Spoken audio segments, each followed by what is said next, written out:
আলহামদুলিল্লাহ ইরানের আয়াতুল খামেনি এখনও বেঁচে আছে।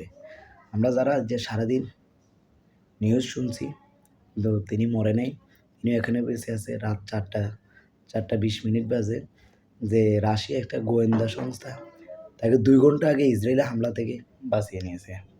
যে তাদের একটা পোস্টে তিনি এখনও বেঁচে আছে, যে আমাদের মাঝে ইরানের ভাগ এখনও বেঁচে আছে, জালিমদের পক্ষে যুদ্ধ করার জন্য এখনও প্রস্তুত।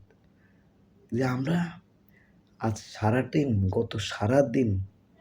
গতকাল সারাদিন শুধু নিউজে শুনছি যে আয়াতুল খামেনি মারা গেছে, আয়াতুল খামেনি মারা গেছে। যে জায়গায় নিউজ শুধু আয়াতুল খামেনি, মানে মুসলিম কান্ট্রির একটা নেতা হয়েছে যেটা আয়াতুল খামেনি, যেটা ভাগ এক, সে একমাত্র আল্লাহ ছাড়া কারো কাছে পরোয়ার করে না, কারো কাছে মাথা নত করে না।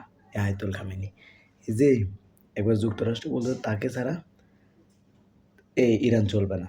সে বলছে আমরা 1 মাস না খেয়ে থাকতে পারি, কিন্তু তারপরও তোদের থেকে কিছু নেব না। সে আয়াতুল খামেনি, তার হুঙ্কারে সব গর্জন কেঁপে ওঠে। আমরা চাই সব মুসলিম কান্ট্রি আয়াতুল খামেনির পাশে দাঁড়াক। আর যারা আয়াতুল খামেনির পক্ষে কথা বলে না বা দাঁড়ায় নেই, তারা একটা কাজ করো, হাতে পায়ে চুড়ি পরে, শাড়ি পরে, লিপস্টিক লাগিয়ে ঘন্টা ঘন্টা দিয়ে বসে থাকো ওরা।